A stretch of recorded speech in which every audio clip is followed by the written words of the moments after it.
Imaginez ceci, Buenos Aires, 1er décembre 2001. Vous êtes informaticien. Vous avez passé 20 ans à bâtir une carrière, à épargner soigneusement et à tout faire correctement. Vous avez 77 000 dollars sur votre compte bancaire, pas des pesos, mais des dollars. Vous avez spécifiquement choisi des économies libellées en dollars parce que vous aviez observé les crises d'inflation précédentes de l'Argentine et que vous saviez qu'il ne fallait pas faire confiance au peso. À tout point de vue, vous êtes préparé. Ce matin, vous allumez les informations et entendez deux mots qui définiront votre génération, El Corralito. Le gouvernement a gelé tous les comptes bancaires du pays. Vous ne pouvez retirer que 250 pesos par semaine, l'équivalent de 250 dollars, et pas un centime de plus. Vos économies en dollars sont verrouillées et intouchables. Le gouvernement a essentiellement mis votre argent dans un parc pour bébés et a jeté la clé. Vous attendez supposant que cela sera résolu. Les gouvernements ne volent pas simplement les économies des gens qui ont suivi les règles. Ensuite, le nouveau président annonce la pacification. Chaque compte en dollars du pays sera converti de force en pesos à un taux de 1,4 pesos par dollar. Ce n'est pas le taux du marché, c'est un taux imposé par le gouvernement. Le marché passe immédiatement à 4 pesos par dollar. Au moment où vous pouvez accéder à votre argent, vos 77 000 dollars sont devenus l'équivalent en pouvoir d'achat d'environ 25 000 dollars. Vous avez perdu 52 000 dollars non pas à cause d'un mauvais investissement ou d'un krach boursier, mais parce que le gouvernement a converti vos économies à un taux qu'il a choisi, alors que le taux de change réel était tout autre. 20 ans plus tard, cet informaticien a été interrogé sur ce qui s'était passé. Il l'a dit clairement, sur les 77 000 dollars que j'avais à la banque, j'en ai perdu 40 000 dans le Corralito. Ce mois de décembre a été terrible. Il y avait des émeutes partout. Il avait tout fait correctement. Il avait des économies en dollars et avait planifié à l'avance, mais cela n'a pas eu d'importance. C'est ce qui fait de l'Argentine l'étude de cas de survie financière la plus importante que la plupart des gens n'ont jamais sérieusement examinée. Cela s'est produit dans un pays sophistiqué, éduqué de classe moyenne, pas dans un État failli ou une zone de guerre. C'était un pays qui en 1913 avait un PIB par habitant comparable à celui de l'Allemagne. C'était un pays que le FMI qualifiait d'économie modèle quelques années seulement avant le gel. J'ai examiné les preuves, les témoignages, documenté les études universitaires et les autopsies économiques. Ce que l'Argentine nous a appris sur les actifs qui survivent lorsque les institutions vous trahissent n'est pas ce à quoi la plupart des gens s'attendent. À la fin de cette vidéo, vous saurez exactement ce qui a fonctionné, ce qui a échoué et surtout à quoi ressemblaient les signes d'alerte avant que quiconque n'y prête attention. Commençons par l'autopsie. Voici à quoi ressemblait l'effondrement argentin de l'intérieur, pas de l'extérieur, où il ressemble à une crise soudaine, mais de l'intérieur où c'était quelque chose de bien plus troublant, un désastre au ralenti que les personnes concernées pouvaient voir venir et ont choisi de ne pas vous signaler. L'Argentine des années 1990 était selon toutes les mesures officielles une réussite. Le gouvernement avait indexé le peso sur le dollar américain à un taux de change de 1,1. Un peso valait un dollar garanti par la loi. L'inflation qui avait atteint 5000% par an en 1989 a été maîtrisée. Les investissements étrangers ont afflué et le FMI a qualifié l'Argentine de modèle pour le monde en développement. En dessous, cependant, le gouvernement dépensait plus qu'il ne percevait et empruntait la différence sur les marchés internationaux. Le peso fort rendait les exportations argentines coûteuses et non compétitives. L'économie est entrée discrètement en récession. En 1998 et n'en est jamais ressortie. En 2001, le chômage dépassait les 20% et 40 000 entreprises avaient fermé leurs portes.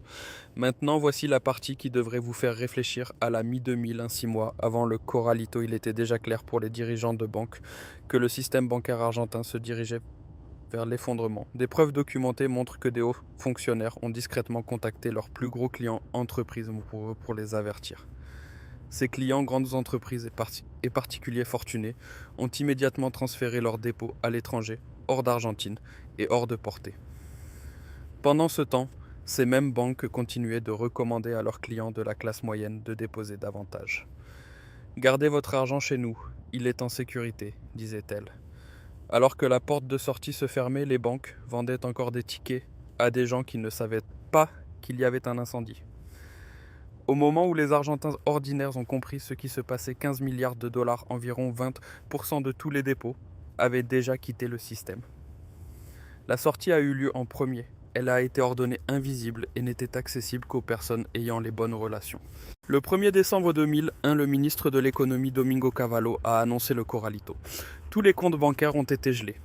Les retraits étaient limités à 250 pesos par semaine et les comptes en dollars étaient intouchables. Les personnes qui avaient été prévenues étaient déjà parties. Les personnes qui faisaient confiance au système étaient désormais à l'intérieur, la porte verrouillée derrière elles. L'Argentine a connu 5 présidents en 12 jours. Puis est venue la pacification. Tous les dépôts en dollars ont été convertis de force en pesos à 1,4 pesos par dollar alors que le marché passait à 4. En octobre 2002, quiconque attendait encore d'accéder à ces économies avait perdu 50% de leur valeur en dollars. Beaucoup ont passé des années dans des batailles juridiques pour récupérer ne serait-ce que des montants partiels. La plupart n'y sont pas parvenus. Parlons maintenant de ceux qui ont survécu, car c'est là que l'Argentine devient véritablement différente de toute autre étude de cas. En mai 2000, de 6 millions d'Argentins participaient à une économie parallèle sans banque, sans pesos et sans surveillance gouvernementale. Elle traitait une valeur estimée à 400 millions de dollars de biens et de services par an. Elle avait sa propre monnaie, ses propres bourses et ses propres mécanismes de détermination des prix. À son apogée, elle représentait 7 à 10% de l'ensemble de la population argentine. Ce n'était pas le chaos, c'était de l'organisation, et ça marchait. Lorsque le système monétaire formel s'est effondré et que les distributeurs automatiques se sont vidés, l'activité économique en Argentine ne s'est pas arrêtée. Elle s'est réorganisée autour du raid de Trueque, le réseau de troc qui est l'une des plus grandes économies alternatives documentées de l'histoire moderne. Les origines remontent au 1er mai 1995 dans un garage de Bernal, une banlieue au sud de Buenos Aires. 3 voisins, Horacio Covas, Carlos de Sanzo et Ruben Ravera, ont lancé une petite expérience. Les voisins se réunissaient une fois par semaine pour échanger des biens qu'ils avaient produits eux-mêmes, légumes du jardin, artisanat et nourriture faite maison. Aucun argent ni aucune banque n'était impliquée. Ils ont créé une monnaie locale appelée le crédito, un billet imprimé représentant la valeur de votre travail. Vous apportiez quelque chose de valeur, vous receviez des créditos et vous dépensiez ces créditos pour ce que les autres apportaient. Personne n'avait prédit ce qui allait suivre. Au début de 2001, avant même que le Corralito ne frappe un demi-million d'Argentins, pratiquaient déjà régulièrement le troc, et jusqu'à 1 million le faisaient occasionnellement.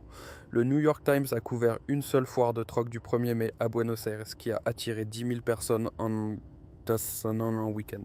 Ce n'était pas marginal, c'était une adaptation dominante déjà en cours avant que la crise ne culmine. Puis décembre 2001 est arrivé. Les banques sont gelées, les distributeurs se sont vidés, et des millions d'Argentins qui ne pouvaient pas accéder à leur argent sont montés dans les canaux de sauvetage du troc. 5000 nœuds de troc se sont répandus à travers le pays, dont 60% à Buenos Aires et ses environs. 6 millions de personnes échangées, de la nourriture, des vêtements, des services de réparation, des consultations médicales, des soins dentaires, des conseils juridiques, de la menuiserie, de la plomberie et des travaux électriques. Marcella Riquer, une résidente interrogée par la BBC, l'a décrit ainsi. Vous offriez tout ce que vous aviez. Vous pouviez réparer une machine à laver et obtenir 6 œufs en échange ou faire la comptabilité de quelqu'un et il réparerait votre voiture. Les compétences qui gardaient de la valeur étaient celles ayant une utilité tangible immédiate des choses, dont les gens avaient besoin ce jour-là, quel que soit l'état du peso. Ana Lopez, une psychologue qui avait perdu son emploi, l'usine de son mari et ses économies, s'est rendue à son nœud de troc local et a proposé des services professionnels. En 6 mois, elle avait 5 patients réguliers et coordonnait un nouveau nœud de troc. Ses compétences ne pouvaient pas être gelées et elles ne pouvaient pas être converties par décret gouvernemental. Passons maintenant à l'analyse détaillée, pas de la théorie, mais des résultats documentés d'un véritable effondrement de la classe moyenne dans une économie moderne. Premièrement, les compétences ayant une valeur pratique immédiate étaient le fondement de la survie. Dans un système où les créditos remplaçaient les pesos seuls, ce dont les gens avaient réellement besoin, commandait une valeur d'échange. La psychologue, le plombier, le dentiste et la femme qui faisait des empanadas ont tous maintenu des revenus entièrement indépendants du système bancaire. Leur valeur vivait en eux. Aucune institution ne pouvait y toucher. Deuxièmement, les dollars physiques détenus hors du système bancaire ont été la leçon pratique la plus importante de l'Argentine. Le Corralito a gelé les comptes bancaires, mais il ne pouvait pas atteindre le dessous des matelas ou l'intérieur des murs. Les Argentins possédant des billets d'un dollar physique hors du système ont conservé leur plein pouvoir d'achat tout au long de la crise. Alors que le taux de change passait de 1 peso par dollar à 4, quelqu'un détenant 10 000 dollars physiques voyait son pouvoir d'achat local quadruplé. C'est pourquoi 2 décennies plus tard, lorsque des rumeurs d'un nouveau Corralito circulent, les Argentins retirent toujours immédiatement de l'argent liquide et le ramènent chez eux. La mémoire institutionnelle de 2001 est gravée dans le psychisme national. Troisièmement, les réseaux communautaires étaient l'atout que personne n'avait prévu. Le système de troc a fonctionné parce que des relations existaient avant la crise. Les communautés qui se sont organisées le plus rapidement disposaient d'une infrastructure sociale préexistante. Des enquêtes suggèrent qu'environ un tiers de la population de Buenos Aires a participé à des assemblées de quartier pendant la crise. Votre réseau social n'est pas un actif immatériel. En Argentine, c'était la différence entre manger et ne pas manger. Qu'est-ce qui est tombé à zéro? Les économies bancaires libellées en pesos converties à un taux gouvernemental alors que le taux de change réel était tout autre, et les obligations d'État. L'Argentine a fait défaut sur 21,3 milliards de dollars de dette souveraine le 30 et 1 décembre 2001, le plus gros défaut de l'histoire à l'époque. Les détenteurs d'obligations ont passé des années dans des batailles juridiques pour récupérer quelques centimes pour chaque dollar. On a dit aux gens qui avaient prêté de l'argent à l'État argentin de bonne foi de faire la queue. L'arithmétique brutale est la suivante: un Argentin de la classe moyenne avec 77 000 dollars sur un compte bancaire s'en est sorti, avec environ 25 000 dollars en pouvoir d'achat réel. Un Argentin de la classe moyenne qui avait gardé 20 000 dollars en dollars physiques hors de la banque, développé des compétences pratiques et cultivé des relations communautaires, s'en est sorti intact. Voici ce qui m'empêche de dormir, et il ne s'agit pas seulement de l'Argentine. L'Argentine, au début du XXe siècle, figurait parmi les nations les plus riches du monde. Buenos Aires était appelé le Paris de l'Amérique du Sud.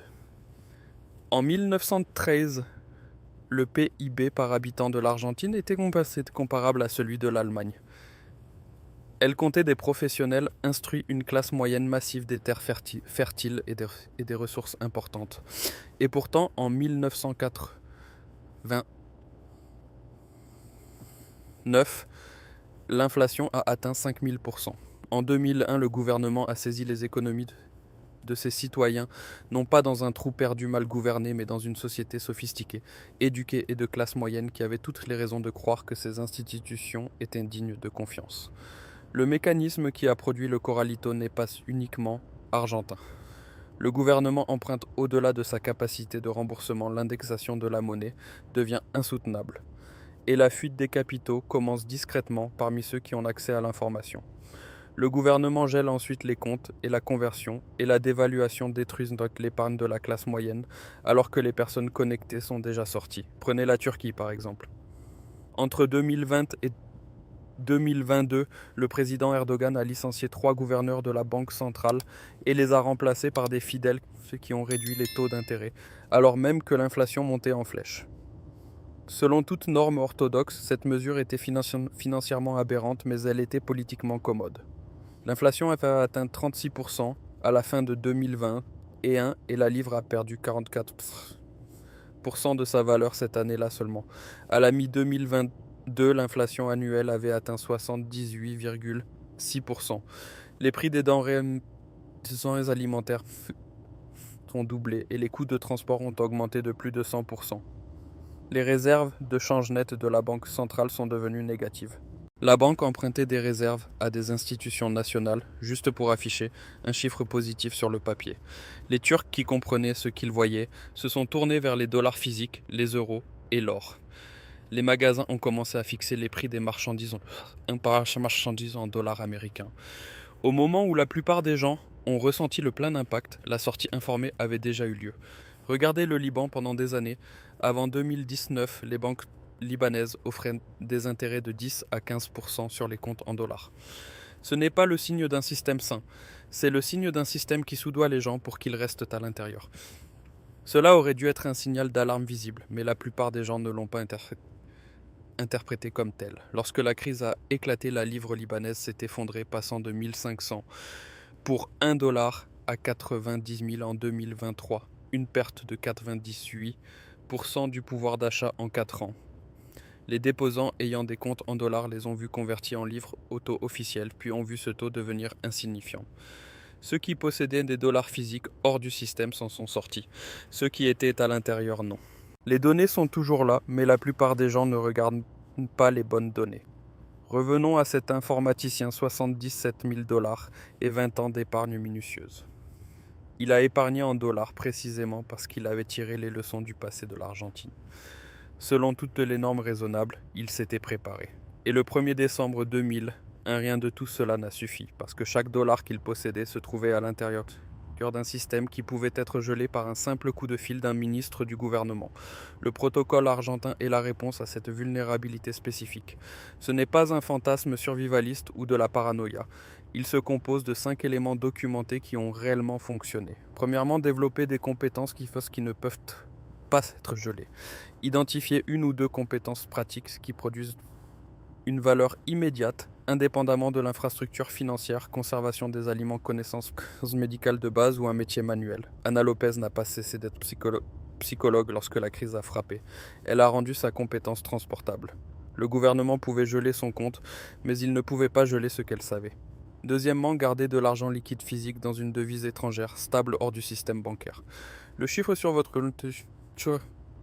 compte n'est pas de l'argent. C'est une créance sur de l'argent médiatisé par une institution qui peut le geler ou le convertir. L'informaticien avait des économies en dollars, mais ce n'était pas suffisant, car elles étaient à l'intérieur du système.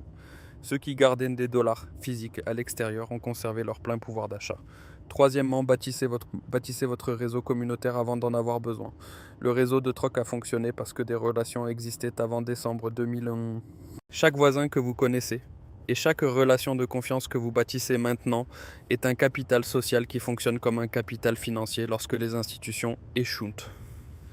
Quatrièmement, développer une certaine capacité de production alimentaire. Vous n'avez pas besoin d'une ferme. Des jardins communautaires sur des terrains urbains ont nourri des quartiers pendant la crise. Même une production à petite échelle offre une sécurité indépendante des chaînes d'approvisionnement. Cinquièmement, comprenez ce que vous possédez réellement. Tout actif nécessitant une validation institutionnelle, comptes bancaires, obligations ou pensions comporte un risque corralito. Une position véritablement résiliente comprend des actifs qui n'ont besoin d'aucune institution fonctionnelle pour être accessibles à argent liquide physique, métaux, terres et de compétences. Si l'informaticien avait gardé ne serait-ce que 20 000 dollars en espèces physiques hors de la banque, il y aurait eu un accès complet le 2 décembre. La classe moyenne argentine n'était pas naïve. Elle suivait les règles. Elle a épargné dans le système formel et a fait exactement ce que des citoyens responsables étaient censés faire, et elle a été peusifiée. Anna Lopez a survécu parce qu'elle avait quelque chose que le gouvernement ne pouvait pas atteindre, le savoir dans sa tête et la confiance de sa communauté. La question n'est pas de savoir si vous serez affecté par l'instabilité financière, mais si vous vous serez positionné avant que le message n'apparaisse sur le distributeur. Si cette analyse détaillée a changé votre regard sur la stabilité des institutions modernes, n'hésitez pas à vous abonner et à aimer la vidéo. Nous déterrons l'histoire qu'ils ont essayé d'enterrer. Commencez à planter les graines de votre avenir dès aujourd'hui. Le prochain trésor d'informations sera bientôt ouvert.